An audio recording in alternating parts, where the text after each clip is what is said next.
வந்து துரிய தவத்துல பண்ணிட்டு பண்ணணும் அப்படின்றதுக்கான காரணம் வந்து துரிய தவம் பண்ணும் பொழுது மனதினுடைய ஊசலாட்டம், அதாவது மனது எது சரி எது தப்பு அப்படின்ற குழப்பம் இல்லாம நடுமணத்துல துரிய தவம் பண்ணும்போது நடுமணம் வந்து தன்னுடைய பிரதிபலிப்பு தன்மையை, அதாவது எண்ணங்களோட ஓட்டத்தை வந்து குறைச்சிக்கிற தன்மை இருக்கிறதுனாலையும் மனதிற்கு வல்லமை உறுதி அதிகமாகிற தன்மை அந்த துரிய தவத்துல இருக்கு. எந்த ஒரு முடிவுகள் எடுக்கிறதுக்கும் சரியாக முடிவுகள் எடுக்கிறதுக்கான வாய்ப்பு, மூளை செல்கள் வந்து நிறைய திறம்பட செயல்படுது அப்படின்றதுனாலையும் நம்ம செய்யற செயல்கள் வாழ்த்துக்கள் எண்ணங்கள் எல்லாமே வந்து பிரபஞ்சத்துல எல்லாருடைய மனதிலையும் பிரதிபலித்து வாழ்த்துக்களுக்கு வலிமை சேர்க்கிறது அப்படிங்கிறதுனாலையும் துரிய தவம் பண்ணிட்டு அகத்தாய்வு பண்ணும் பொழுது எந்த எந்த ஒரு விஷயமும் சரியாக இருக்கும் அப்படின்றதுனால நம்மளை நாமே துரிய தவம் பண்ணாம அகத்தாய்வு பண்ணும் பொழுது இது ஒரு விஷயம் தப்பு அப்படின்னு சொன்னா அதை வந்து நாம இல்ல இது சரிதான் அப்படின்னு சொல்லிட்டு நாமளே செஞ்சிட்டு இருப்போம். ஆனா அது அப்படி இல்லாம துரியதவம் பண்ணிட்டு அகத்தாய்வு பண்ணும் பொழுது கரெக்டா சரியா தப்பா அப்படின்னு முடிவு எடுக்கிற தன்மை நமக்கு கிடைக்கும். அதனால துரியதவம் வந்து பண்ணிட்டு நம்ம வந்து அகத்தாய்வு பண்றது சிறப்புங்க ஐயா. நன்றிங்க ஐயா. வாழ்க வளமுடன்.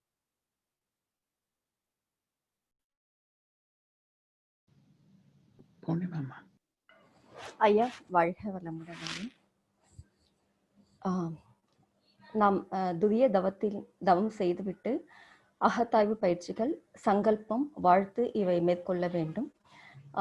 நாம் செய்கின்ற அனைத்து செயல்கள் புலன்கள் மூலம் செயல்படும் பொழுது அதனால் ஏற்படும் அனுபவங்கள் நம்முடைய மூளையில் பதிவாகும்.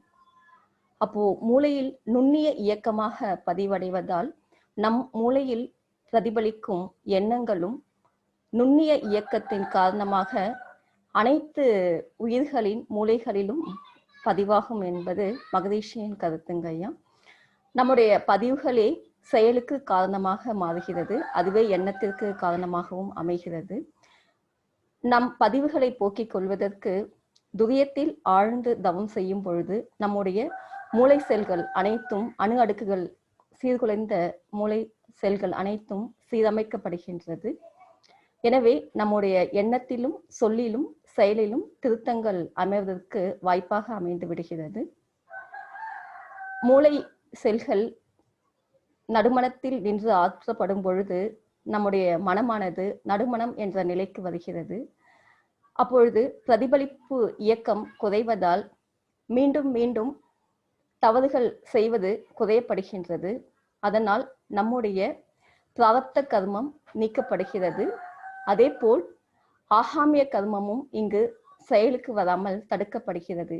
எனவே ஆன்மீக வாழ்வுக்கு உயர்வு பெறவும், சங்கல்பம் செயல்படவும், வாழ்த்துக்கள் பயனளிக்கவும் நாம் துரியத்தில் இருந்து செயல்படுவது சிறப்புங்க ஐயா. நன்றிங்க ஐயா. வாழ்க வளமுடன். நன்றி அம்மா. வாழ்க வளமுடன். முக்கிய அறிவிப்புகள்: வரும் சனி மற்றும் ஞாயிற்றுக்கிழமைகளில் திடீர் சொற்பொழிவு நிகழ்ச்சிகள். திடீர் சொற்பொழிவுக்கு பதிவு செய்ய விரும்பும் அன்பர்கள் தங்கள் விருப்பத்தை பதிவு செய்யுமாறு அன்புடன் கேட்டுக்கொள்கிறோம். இந்த வாரத்திற்கான தலைப்புகள்: இல்லறம், மற்றொன்று விதைக்குள் மரம். அன்பர் ஒருவருக்கு 15 நிமிடங்கள் வழங்கப்படும். சனிக்கிழமை அன்று தமிழ் சொற்பொழிவும், ஞாயிற்றுக்கிழமை 13ஆம் தேதி அன்று ஆங்கிலத்தில் சொற்பொழிவும் நடைபெறும். அக்டோபர் 4ஆம் தேதி அமெரிக்க அளவிலான மாதாந்திர சத்சங்கம் நடைபெற உள்ளது. முதுநிலை பேராசிரியர் பாகியலட்சுமி அம்மா பங்கு பெற்று நற்சிந்தனை வழங்க உள்ளார்கள். அனைவரும் பங்கு பெற்று பயன்பெறுமாறு அன்புடன் கேட்டுக்கொள்கிறோம். அக்டோபர் 3, 4, 10, 11, 17ஆம் தேதிகளில் பிரம்ம ஞான பயிற்சிக்கான வகுப்புகள் ஆங்கிலம் மற்றும் தமிழில் தனித்தனியாக ஜூம் ஐடியில் நடைபெறும். நவம்பர் 7, 14, 21ஆம் தேதிகளில் ஆசிரியர் பயிற்சி தமிழிலும், நவம்பர் 8, 15, 22ஆம் தேதிகளில் ஆங்கிலத்திலும் நடைபெற உள்ளது. பதிவுக்கான இணைய இணைப்பு அடுத்த வாரம் வெளியிடப்படும். இந்த தேதிகள் வந்து நிறைவு செய்யப்பட்டது. உலக சமுதாய சேவா சங்கம் விஷன் இயக்குநரகத்திலிருந்து தேதிகள் அறிவிக்கப்படும், தேதிகள் நிறைவு செய்தாச்சு, இதுதான் அப்படிங்கிறது உறுதி செய்யப்பட்டது. ஸ்மார்ட் இயக்குநரகத்திலிருந்து ஆசிரியர் பயிற்சிக்கான தேதிகளும் உறுதி செய்யப்பட்டது. இது அமெரிக்காவில் இருக்கும் அனைத்து அன்பர்களும், வட அமெரிக்க கண்டத்தில் இருக்கும் அனைத்து அன்பர்களுக்கும் ஆழியாறிலிருந்து அவர்கள் இதே வகுப்புல மற்ற நாடுகளில் இருந்தும் சேர்வதற்காக அவங்க ஏற்பாடு பண்ணிக்கிட்டு இருக்கிறாங்க. நமக்கு இது வட அமெரிக்க கண்டத்தில் இருக்கக்கூடிய அனைத்து அன்பர்களுக்குமான அரியதொரு வாய்ப்பு. வாழ்க வளமுடன். இது சம்பந்தமாக அந்தந்த மன்ற பொறுப்பாளர்கள் ஏதாவது விவரங்கள் வேண்டுமானால் உடனடியாக அடியனை தொடர்பு கொள்ள அன்போடு வேண்டிக் கொண்டு அமைகிறோம். இதுல என்னன்னா, ஆசிரியர் பயிற்சிக்கு செய்முறை பயிற்சி ஏற்பாடு செய்வதுதான் இதுல ரொம்ப முக்கியமான விஷயம். அதனால மன்ற பொறுப்பாசிரியர்கள் தொடர்பு கொண்டு அதற்குண்டான ஏற்பாடுகளை செய்ய அன்போடு அழைக்கிறோம். வாழ்க வளமுடன்.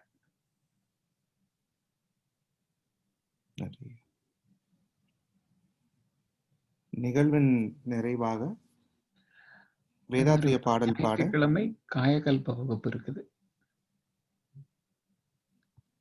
வரும் ஞாயிற்றுக்கிழமை காலை 9:30 மணிக்கு 54. சொல்லுங்க, பாடல் சொல்லிருங்க. வாழ்க வளமுடன். சரி, நன்றி. நிகழ்வின் நிறைவாக வேதாத்திரிய பாடல் பாட செந்தில் பிரசாத் பழனிசாமி ஐயா அவர்களையும், பிரம்மஞான பாடல் பாட தேன்மொழி அம்மா அவர்களையும், உலக நல வாழ்த்து பாட வித்யா பாலாம் அவர்களையும் அன்புடன் அழைக்கிறோம்.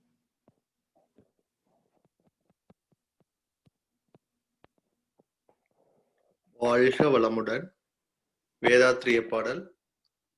போரில்லா நல்லுலகம், பொருள் துறையில் சமநீதி, நேர்மையான நீதிமுறை, நில உலகுக்கோர் ஆட்சி, சீர் செய்த பண்பாடு, சிந்தனையோர் வழிவாழ்வு, சிறப்புணர்ந்த பெண்மதிப்பு, தெய்வ நீதி வழிவாழ்தல், தேர் திருவிழா தவிர்த்தல், சிறுவர்க்கே விளையாட்டு, செயல் விளைவு உணர்கல்வி, சீர்காந்த நிலை விளக்கம், பார் முழுதும் உணவு நீர் பொதுவாக்கல், பல மதங்கள் பல கடவுள் பழக்கம் ஒழித்து உண்மை ஒன்றை தேர்ந்தெடுதல். வாழ்க வளமுடன். நன்றிங்க ஐயா. வாழ்க வளமுடன். பிரம்மஞான பாடல். இறைவெளியே தன்னிருக்க சூழ்ந்தழுத்தும் மாற்றல்,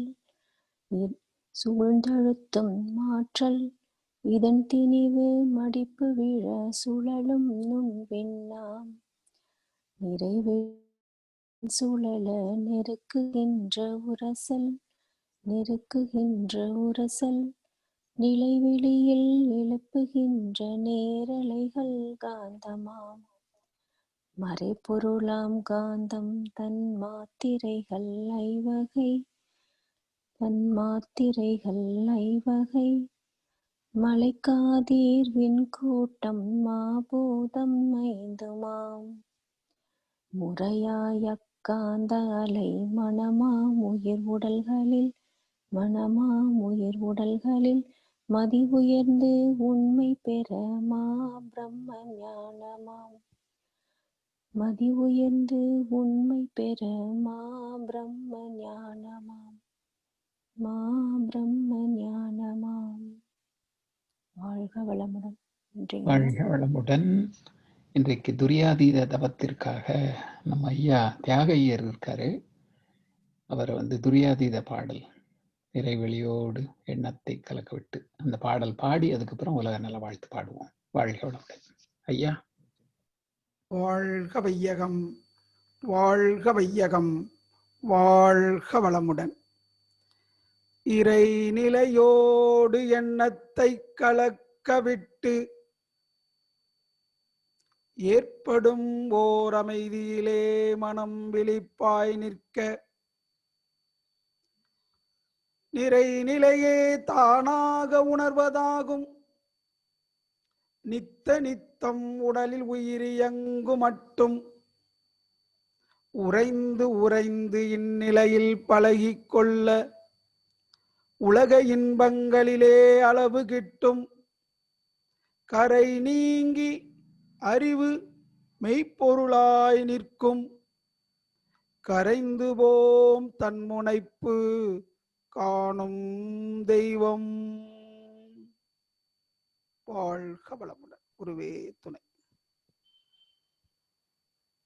நன்றி ஐயா. வாழ்க வையகம், வாழ்க வளமுடன். உலக நல வாழ்த்து. உலகமெல்லாம் பருவமழை ஒத்தபடி பெய்யட்டும். உழவரெல்லாம் தானியத்தை உவப்புடனே பெருக்கட்டும். பல தொழில்கள் புரிகின்ற பாட்டாளி உயரட்டும். பகுத்துணர்வில் தொகுத்துணர்வு பாட்டை உயர்த்தட்டும். கலகங்கள் போட்டி பகை கடந்த ஆட்சி நடக்கட்டும். கல்லாமை கடன் வறுமை கலங்கங்கள் மறையட்டும். நலவாழ்வை அளிக்கும் மெய் ஞான ஒளி வீசட்டும்.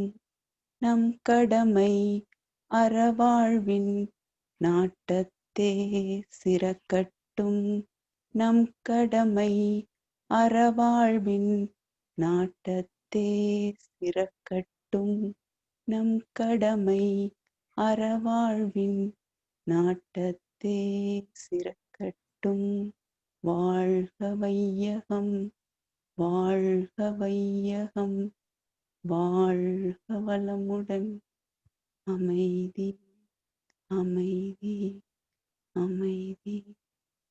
நன்றிகள் ஐயா. நன்றி அம்மா. நன்றி ஐயா.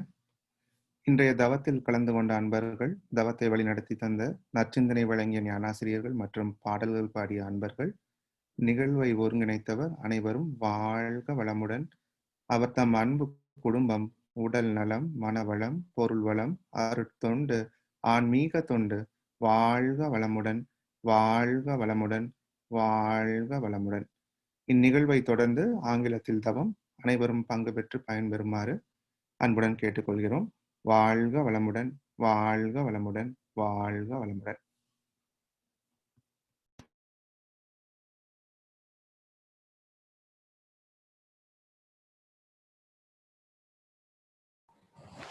Be blessed by the divine. On behalf of Chicago Skytrust Meditation Center, we welcome all for the group meditation.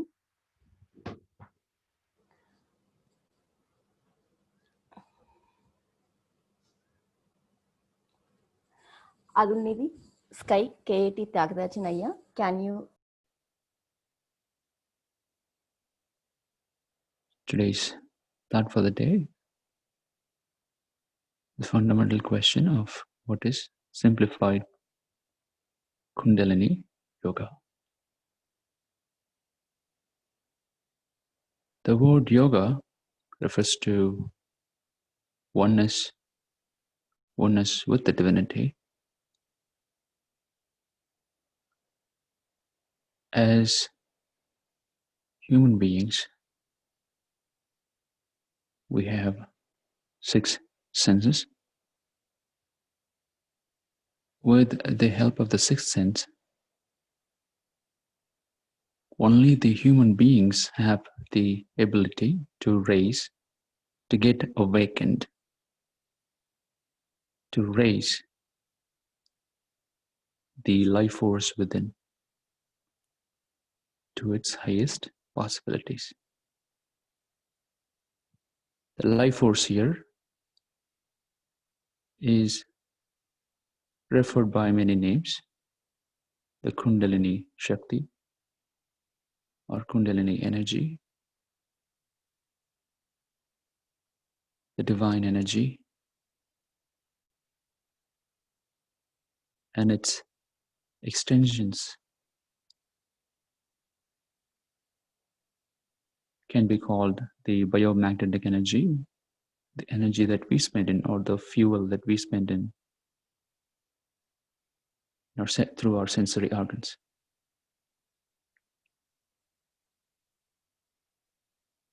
Now, in order to raise the Kundalini energy or the life force to the level of its fullest potential,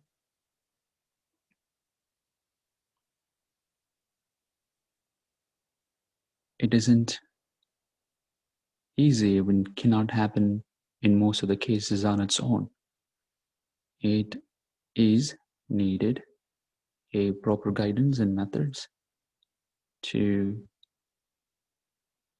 get it activated and rising. Back in the days, based on one's quality of the life force,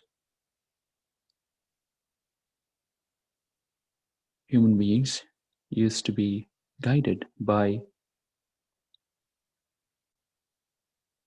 guru-disciple relationship, whereas guru is the awakened being or enlightened being, able to recognize the disciple's energy level and accordingly be able to help tap the energy and help it rise to its possibilities.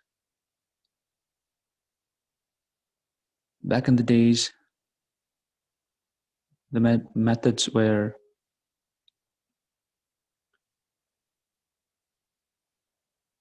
really time consuming at times and can be, if not guided properly, can be problematic. Our Guru, our beloved Guru, Sri Vethathiri Maharishi, through the days of with the different practices and techniques and intense research, he was able to devise a simplified way of arising the Kundalini energy. He devised certain methods and techniques to raise the Kundalini energy to its fullest potential.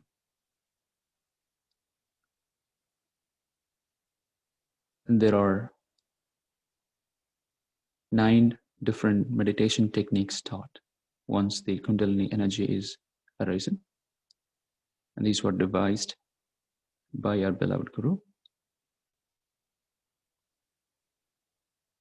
Simplified Kundalini Yoga or yogic techniques refers to these different meditation techniques to help realize the life force and go beyond its limits and ultimately reach its divine state, the origin. So this is the summary of simplified Kundalini Yoga, what it is and the origin of it, as I can think of. Thank you, Amma. Be blessed with the divine. Thank you, Ayya. Very nice explanation, Ayya. Back in days, they will check the quality of life force and as well physical health and guru relationship also, Ayya. If most of the people will try, maybe 1 or 2% can awake the Kundalini Shakti, Ayya. But our Guru, just you have life force and body. That one is, the 2 things is enough. Our beloved Guru. This is the qualification in our yoga. So you explained great, Ayya. So I have one doubt, Ayya. Ayya. So in Yes, ma'am. previous back days, so who is qualified? Then only the Guru will give this awakening Kundalini Yoga. Am I right, Ayya? Yes, Amma. So once with the help of the divinity that is within Guru, he's able to identify who would be the right person to obtain this knowledge. Amma. Be blessed by the divine, Ayya. Thank you, Ayya. Thank you. Very nice. Anyone want to share your thoughts?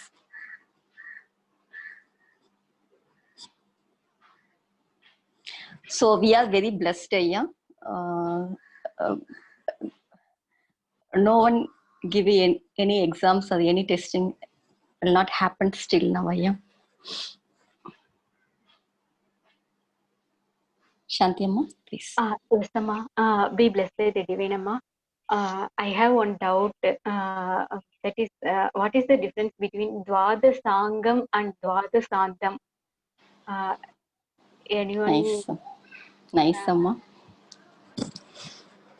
I think Ayya, our senior professor Adulnidhi Tyagaraja Srinivasa Iyer. Ayya, can you explain this question? Maybe we can continue in Tamil. துவாத சாங்கம்னு சில சமயம் சொல்றோம், துவாத சாந்தம் அப்படின்னு சொல்றோம். ரெண்டும் ஒன்னா இல்ல வேற வேறையா? எந்த இடத்துல எதை யூஸ் பண்ணணும் அப்படின்றது தெரியலைங்களா அம்மா? சரி ஐயா.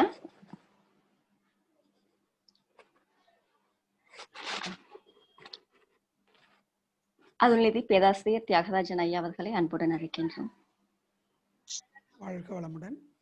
வாழ்க வளமுடன் ஐயா. வாழ்க வளமுடன் ஐயா. மகிழ்ச்சிமா. அதாவது 12 அங்குலத்துக்கு மேல அப்படிங்கிறத குறிப்பிடுறதுக்கு தான் துவாதஸ் என்று சொன்னாலே 12 என்று அர்த்தம். அப்ப அந்த இடத்துல நம்முடைய மனதை ஒருநிலைப்படுத்தணும், சங்கமித்தல், அதாவது இறைநிலையும் அதாவது வான்காந்த ஆற்றலும் உடல்ல உள்ள ஜீவகாந்த ஆற்றலும் சங்கமிக்கக்கூடிய ஒரு இடம் இந்த 12 அங்குல உயரம். சாதாரணமா நம்மளுடைய ஆரா என்று சொல்வார்கள். நம்முடைய காந்த அலை, ஒரு விளக்கு சுடர் எரியுதுன்னா அந்த சுடரை ஒட்டி அந்த ஒளி பரவி இருப்பது போல நம்ம உடம்புல இயங்கி கொண்டிருக்கக்கூடிய காந்த ஆற்றலுடைய இயக்கமும் ஒரு அடி எப்பவுமே விரிந்து இருக்கும். இப்ப பூமிக்கு மேல கூட அதே மாதிரி ஒரு 12 அங்குல உயரம் விரிஞ்சு இருக்கும். இப்ப பனிக்காலத்துல நடமாட்டம் இருக்குதான்னு பார்த்தா கீழே தரையில படுத்துருவாங்க. ஆர்மியில இருக்கிறவங்கலாம் பார்க்கும்போது அந்த கீழே பூமிக்கு மேல ஒரு அடியில அந்த பனி இருக்காது, எல்லாமே தெரியும். அப்போ பூமிக்கும் அந்த ஒரு விரிவு உண்டு. அதே மாதிரி மனிதனுக்கும் ஒரு அடி, அதாவது 12 அங்குல உயரத்துக்கு விரிஞ்சு இருக்கும். துவாதஸ் அங்கம், அதாவது துவாதஸ் அங்கம் அப்படிங்கிறது தான், சந்தம் கிடையாது, துவாதஸ் அங்கம் தான்.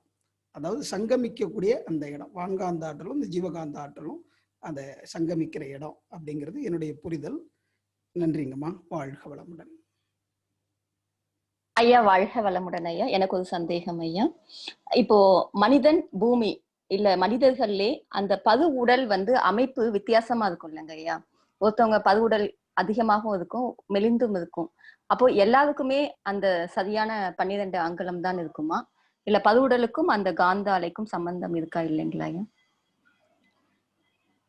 அவருடைய ஜீவகாந்த திரிவை பொறுத்து அந்த விரிவு சுரிவு இருக்கலாம். ஆனா பொதுவாக அந்த அடர்த்தி நிலை குறையுமே தவிர 12 அங்குலம் விரிவு இருக்கும். எல்லாருக்குமே 12 அங்குலம் விரிவு இருக்கும். ஆனா அதனுடைய டென்சிட்டி குறையும். ஐயா மிக சிறப்பான விளக்கம் ஐயா. அப்போ அடர்த்தி குறைவதால் தான் நமக்கு நோய்கள் தாக்குகின்றன. அப்போ அதை நோய் எதிர்ப்பு ஆற்றலாக வைத்துக் கொண்டால் அடர்த்தி குறைவாக இருக்கும் பட்சத்தில் அந்த திறன் குறைவாக இருக்கும். புரிதல் சரிதானே ஐயா? உடல்ல எந்த ஆற்றல் குறைவு பெற்றிருக்கிறதோ அந்த ஆறாவிலேயே தெரியும். சிலர் அந்த ஆறாவை ரீட் பண்ணக்கூடியவங்க இருக்கிறாங்க. வச்சுட்டு எந்தெந்த இடத்துல இருக்குதோ, எந்தெந்த உள்ளுறுப்புகள் பாதிக்கப்பட்டிருக்குது, அதுக்கு ஒரு நிறம் கூட தெரியும். அதாவது அந்த திணிவா இருக்கும்போது நம்ம பார்க்கும்போது சில விஷயங்கள் நமக்கு உள்ளுணர்வாகவே புலப்படும். அதாவது இந்த ஜீவகாந்த கலப்பும் அந்த ஜீவகாந்தம் எல்லா கருமையங்களும் ஒன்றிணைத்து இருக்கிறதுனால இந்த பிரபஞ்ச காந்த களம் எல்லாத்துலேயும் ஊடுருவி நிறைந்திருக்கக்கூடிய ஒரு பாய்ம பொருளாக இருக்கிறதுனால எல்லாமே நமக்கு புரியும். நல்லா ஆழ்ந்து தவம் இயற்றும் போது அது புரிதலுக்கு வரும். நன்றிங்க ஐயா. இதை தொடர்ந்து இன்னொரு கேள்விங்க ஐயா.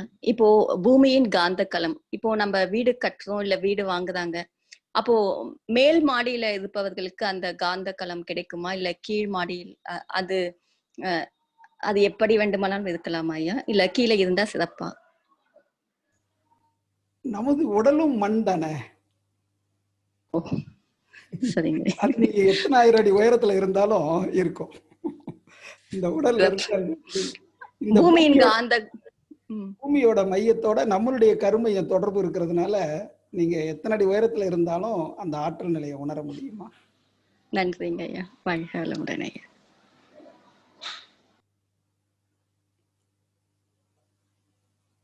இல்லைங்கம்மா மகாதேவி அம்மா, வாழ்க வளமுடன். வாழ்க வையகம், வாழ்க வையகம், வாழ்க வளம். அம்மா, அந்த எளிய முறை குண்டலினி யோகத்திற்கு எனக்கு தெரிந்தவற்றை நான் பகிர்ந்துக்கணும்னு ஆசைப்படுறேன். நிச்சயமாமா, பகிர்ந்துக்கோங்கம்மா. ஒரு கதை கேள்விப்பட்டிருக்கேங்கம்மா. அந்த காலத்துல குரு கிட்ட சீடர்கள் சேரத்துக்காக வாசல்ல என்ன பண்ணுவாங்களாம், நெல் மணிகளை வச்சிருப்பாங்களாம். அது ஒரு பையில எடுத்து போட சொல்லுவாங்களாம். அதுக்கப்புறம் குருவை போய் பார்க்கணும். அப்போ வரக்கூடிய எடுத்து போடுறாரு. குரு போய் பார்த்து வணங்கிட்டு வராரு. அப்போ சாரி, குரு பாக்குறதுக்கு முன்னாடி நினைக்கிறேங்கம்மா, அந்த நெல் மணிகள் பின் விளைவு எப்படி இருக்குன்றத பாப்பாங்களாம். அது நெல்லாவே இருக்குமா, ஒரு சிலரோடது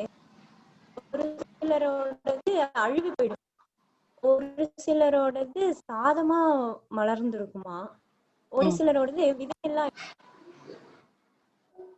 அத வச்சுதான் குரு சீடர்களை தேர்ந்தெடுப்பாராமா.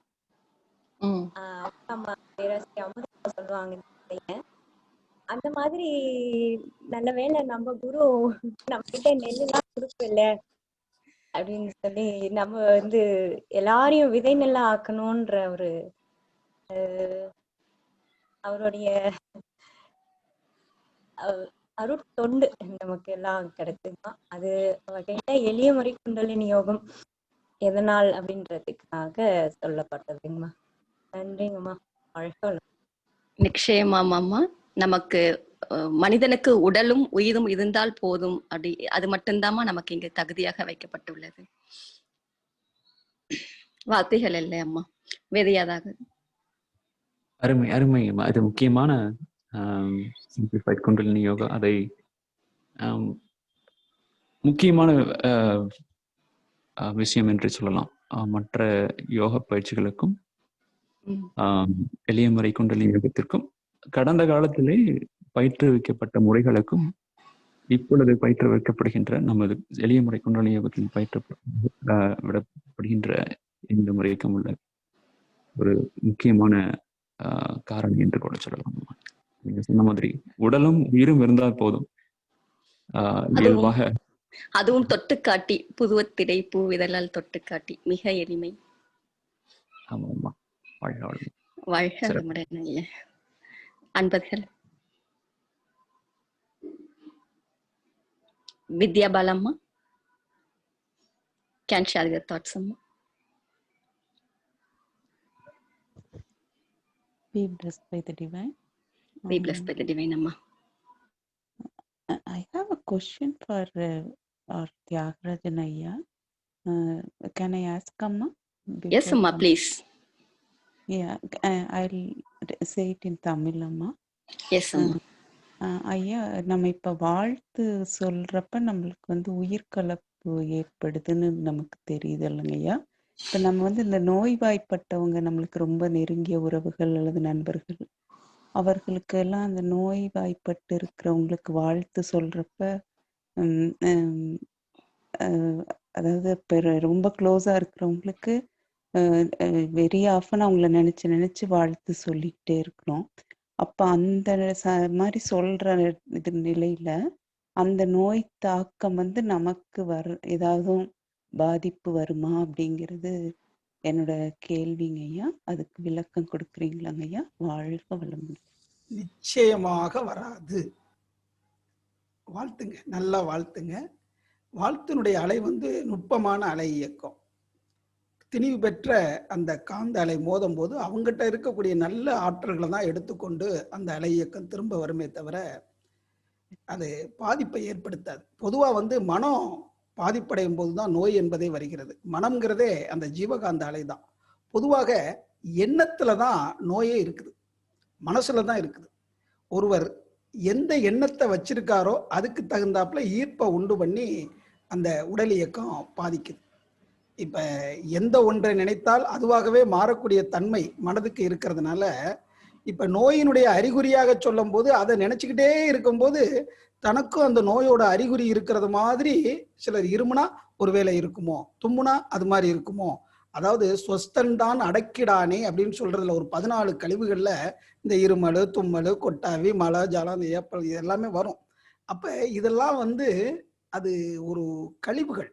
இந்த தும்மல், இருமல்லாம் இப்ப மூக்கு பாதையில ஏதாவது மூக்கு துவாரத்தொழியா போச்சுன்னா அது உள்ள போக விடாம அந்த சளிப்படலை வந்து தும்மலை ஏற்படுத்தி வெளித்தள்ளிடும். அதே மாதிரி ஈரப்பதமான காத்து லங்ஸ்ல போக பார்த்துச்சுன்னா அது எந்த அளவுக்கு ஈரப்பதம் இருக்கோ அந்த அளவுக்கு ஆற்றல் அதிகப்படுத்தி வெப்ப சக்தியை அதிகப்படுத்தி அந்த ஹீட்டை உண்டு பண்ணி அதை வெளித்தள்ளுது.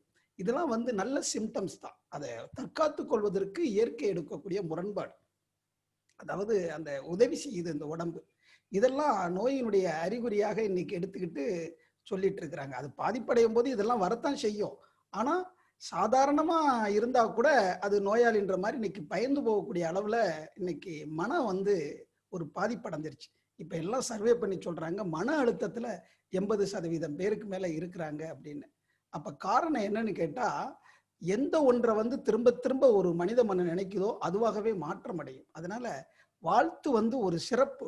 வாழ்த்திக்கிட்டே இருக்க இருக்க வாழ்த்தும் போது எதுக்கு இந்த எண்ணம் வருது, அவங்களுடைய நோய்த்தன்மை வந்துருமோ அப்படின்னா வாழ்த்தவே வேண்டாம், அமைதியா இருங்க. அதாவது எப்பவுமே வந்து ஒரு நல்லதை நினைக்கும் போது இன்னும் ஒன்று வர்றதுக்கு வாய்ப்பு இல்லை. அதாவது ஒரு சைடு தான் நிற்க முடியும். இப்ப பகல் இருக்கும்போது அங்கே ராத்திரி இருக்கு, ராத்திரி இருக்கும்போது பகல்னு சொல்லும் போது அந்த ஒரு சர்க்கிள்ல இருக்கிறது மாதிரி இரவு பகல் மாறி மாறி வருவது போல எல்லாமே எந்த சைடு நம்ம பார்க்குறோமோ அந்த சைடு தான் தெரியும். அதனால நம்ம இருக்கிற இடத்த வச்சுதான் இன்னும் ஒன்ன கணிக்க முடியும். அதனால நம்ம வாழ்த்துன்னு சொல்லும் போது அது நற்பலனை அளிக்கக்கூடியது. அதனால வாழ்த்த அந்த காந்த அலை வந்து நமக்குள்ளேயும் ஒரு ஆற்றலை பெருக்கி கொடுக்கும். அந்த யாரை நினைத்து வாழ்த்துறோமோ அவங்களுக்குள்ளே ஒரு நல்ல மாற்றத்தை ஏற்படுத்தும். அது உறுதி. அதனால வாழ்த்துங்க, நல்லா வாழ்த்துங்க, சிறப்பா வாழ்த்துங்க. அவங்க சீக்கிரம் சுகமாய் வரணும், மேலான சுகம் பெறணும் இறையர்களால. ஏன்னா எல்லாருக்குள்ளேயும் அந்த இறைசக்தி தானே இருக்குது. அவருக்கு உறுதுணையாக பாதுகாப்பாக வழி நடத்தட்டும். ஏதோ ஒரு வகையில அவர் செய்த ஒரு சிறு தவறுனாலதான் அந்த துன்பம் அவருக்கு வந்திருக்கு. மீண்டும் அந்த தவறு செய்யாது இருக்கவும் அந்த நோய்த்தன்மை சீக்கிரம் விலகவும் இறைவா அருள்வாயாகன்ற மாதிரி அந்த இறைசக்திகிட்டேயே சுத்த வெளியிட்ட வேண்டுகோள் வைக்க வேண்டியதுதான். நமக்கு வந்து அருட்காப்பு இருக்குது. அப்படி ஒருவேளை அந்த வாழ்த்துறதுனால அந்த உயிர் கலப்புனால வந்துருமோன்னு ஒரு பய உணர்வு இருந்துச்சுன்னா முதல்ல ஒரு அருட்காப்பு போட்டுக்குங்க. அருட்காப்பு போட்டுக்கிட்டு அப்புறம் வாழ்த்துங்க. ஏன்னா இன்னைக்கு மனதுல அப்படி ஒரு தன்மை வந்துருச்சுன்னா அருட்காப்பை சொல்லிக்கிறேங்க. இப்ப ரிலாக்ஸேஷன் பண்ணும்போது கூட அருட்காப்பு சொல்லிட்டு தான் ரிலாக்ஸேஷன் சுவாமிஜி பண்ணுவாங்க. ஏன்னா எந்த இடம் அப்படிங்கிறது தெரியாது. நம்ம செய்யும் போது எந்த நேரத்துல நம்மளுடைய உடம்புல இருந்து அந்த சூக்குமாற்றல் வெளிப்படும், அப்ப எந்த மாதிரி ஆற்றல் நமக்குள்ள ஊடுருவரும்லாம் தெரியாது. அதனால வந்து அருட்காப்பை எப்பவுமே ஞாபகத்துல வச்சுக்கிட்டா சிறப்புங்கம்மா. அதனால வாழ்த்து சொல்றதுக்கு முன்னாடி நீங்க ஒரு இந்த மாதிரி ஒரு எண்ணம் இருந்துச்சுன்னா அருட்காப்பு சொல்லிட்டு வாழ்த்து கொடுங்கம்மா. ரொம்ப நன்றிங்கம்மா. வாழ்க வளம். நன்றிகள் ஐயா. வாழ்க வளமுடன் ஐயா. வாழ்க வளமுடன் ஐயா. எனக்கு ஒரு கேள்விங்க ஐயா. உயிர்கலப்பு என்றால் என்ன? எவ்வாறு உயிர்கலப்பு பெற்று வாழ்த்துவது ஐயா? அம்மா இதை பத்தி ஐயா ஒரு பெரிய டிஸ்கஷனே வச்சிருந்தாங்க. அதாவது எல்லா இடத்துலயும் இருந்து இருக்கக்கூடிய அந்த ஜீவகாந்தம் தான் எங்கும் எங்கும் ஊடுருவக்கூடிய சக்தி அந்த காந்தம். வான்காந்தம் ஜீவகாந்தம் வேறு வேற இல்லை. அதனால அந்த எண்ணம் என்ற அந்த காந்தம் எல்லாருக்குள்ளேயும் நிறைஞ்சு இருக்குது. அதனால யாரை நினைக்கிறோமோ அவங்களுடைய ஆற்றலோட நம்ம இணைகிறோம். அதுதான் உயிர் கலப்பு, வேற ஒண்ணும் இல்லை. வாழ்க. சரிங்க ஐயா, நன்றிங்க ஐயா. வாழ்க வளமுடன். வாழ்க வளமுடன். யாருக்காவது உதவி செய்யணும்னு நினைத்த மாத்திரத்திலேயே இறையாற்றல் நம்மோடு இணைந்துவிடும். நமது ஜீவகாந்தம் பெருகி தெளிவு வரும். வாழ்த்தும் பொழுது இந்த தெளிவு பெற்ற ஜீவகாந்தம் வாழ்த்தலைகளாக வான்காந்தம் மூலமாக யாரை வாழ்த்துகிறோமோ அவர்களுக்கு சென்றடையும். இப்போ மோதுதல் பிரதிபலித்தலிலே நாம் என்ன அனுப்புறோமோ அதுதான் பிரதிபலிக்கும். வாழ்க வளமுடன். நன்றிங்க ஐயா. வாழ்க வளமுடன் ஐயா. நிகழ்ச்சியை நிறைவு செய்து கொள்ளலாம்களா ஐயா? இது ஐயா சொன்னது நல்ல ஒரு உண்மையான கருத்து. இந்த திருக்குறளையும் மனசுல வச்சுக்கணும். மனத்துக்கண் மாசிலநாதன் அனைத்து அரண் ஆகுல நீரபிற என்ற ஒரு திருக்குறள். மனத்துக்கண் மாசிலநாதன். இப்ப இந்த அருள்நிதி அப்படின்னு நம்ம ஆன பிறகு நம்முடைய எண்ணங்கள்ல அந்த தூய நிலையில அந்த உயர்ந்த எண்ணங்களே இருக்கணுன்றதுக்காகத்தான் மகரிஷி இந்த வாழ்த்துன்ற மந்திரத்தையே கொடுத்திருக்கிறாங்க. இந்த வாழ்க என்று சொல்லும் போது அந்த உச்சியில எப்பவும் நினைவு இருக்கும்.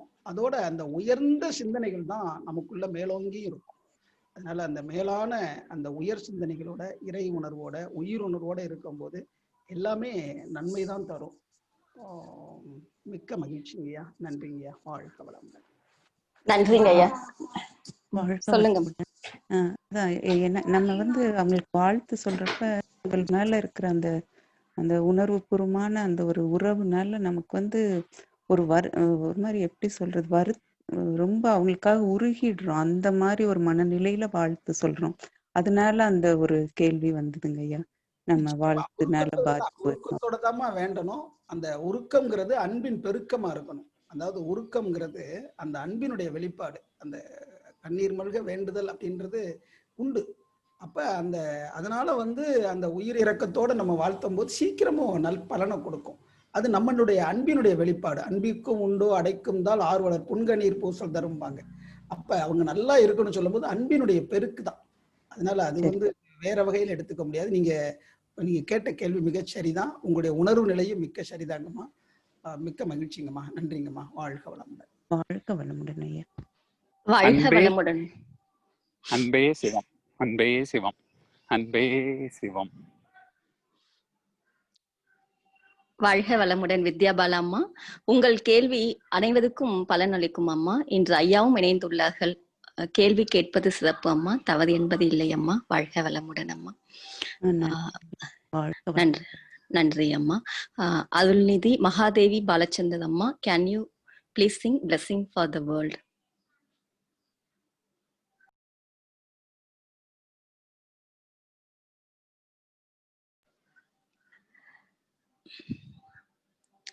அம்மா மகாதேவி அம்மா. வாழ்க வளமுடன்.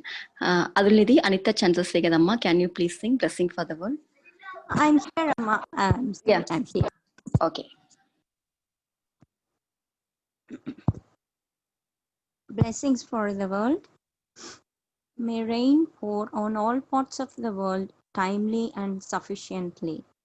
May food grains grow abundantly to the satisfaction of all living beings. May the leaders of all nations progress in spiritual knowledge and do good services to humanity. May the whole world enjoy prosperity, happiness, and peace. May the whole world enjoy prosperity, happiness, and peace. May the whole world enjoy prosperity, happiness, and peace. Be blessed by the divine. Be blessed by the divine Amma. Let us bless all the participants and who render God salutation and Guru salutation. Blessings for the world. By the grace of divine, may all of them enjoy good health, long life, enough wealth, prosperity, wisdom, and peace. Be blessed by the divine. Thanking one and all for attending this section. Be blessed by the divine. Thank you, Ayya. Thank you, Amma. வாழ்க வளமுடன் ஐயா. வாழ்க வளமுடன் அம்மா.